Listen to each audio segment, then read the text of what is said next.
Écoutez ce vent d'ouest. Imaginez un paysage désertique digne des plaines arides du Texas. Voici le paysage que décrit le film Pour une poignée de dollars, réalisé par Sergio Leone en 1964. Nous sommes pourtant à plus de 8500 km de là, dans les plaines d'Almeria en Andalousie. Cette modification du paysage est la résultante de la désertification. Ce phénomène que l'on pensait propre à certaines régions désertiques africaines est finalement bien plus répandu que ce que l'on veut bien l'admettre. Qu'est-ce qu'est réellement la désertification ?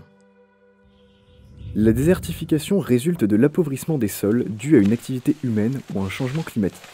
Mais cette définition est incomplète. En effet, cela s'applique à tous les types de biomes. Resituons le contexte en revenant sur un point historique. La désertification, ça ne date pas d'hier. C'est il y a 3000 ans que l'on a pu enregistrer l'un des premiers épisodes. On a longtemps pensé que le recul des forêts tropicales humides avait permis aux hommes de cultiver les terres du Congo. Après une étude des sédiments déposés par le fleuve, il s'avère que l'activité humaine aurait largement contribué à ce phénomène de désertification. Déjà au Moyen-Âge, ce phénomène était bien connu de l'homme. Entre deux guerres de 100 ans, il fallait bien se nourrir.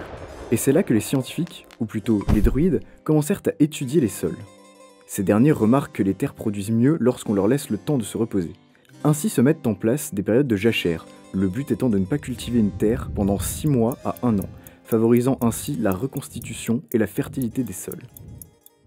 De plus, la jachère limite l'érosion des terres, tout en contribuant à un accroissement de la faune et de la flore.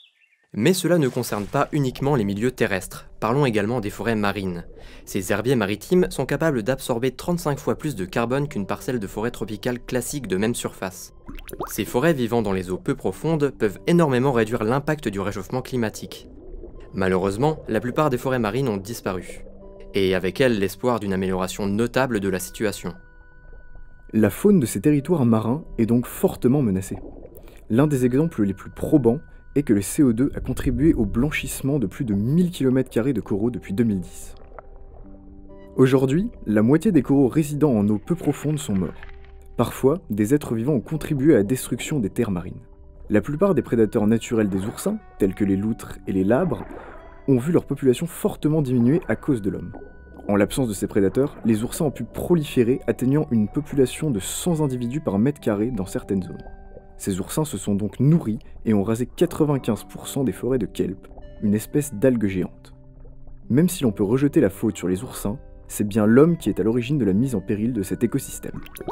Mais en étant plus soigneux dans le traitement de nos déchets et dans nos activités nautiques, il est encore possible de ralentir ce processus mortifère et de laisser ainsi un peu de répit à nos tapis marins.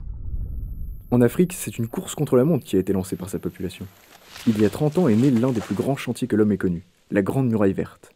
8000 km de verdure, barrière vivante contre la désertification, courant d'est en ouest la région du Sahel. Le but est de bloquer le phénomène de désertification, ramenant la culture dans ces zones dévastées. Il se dit, et cela est valable pour toutes les régions du monde, que la forêt précède les hommes et le désert les suit.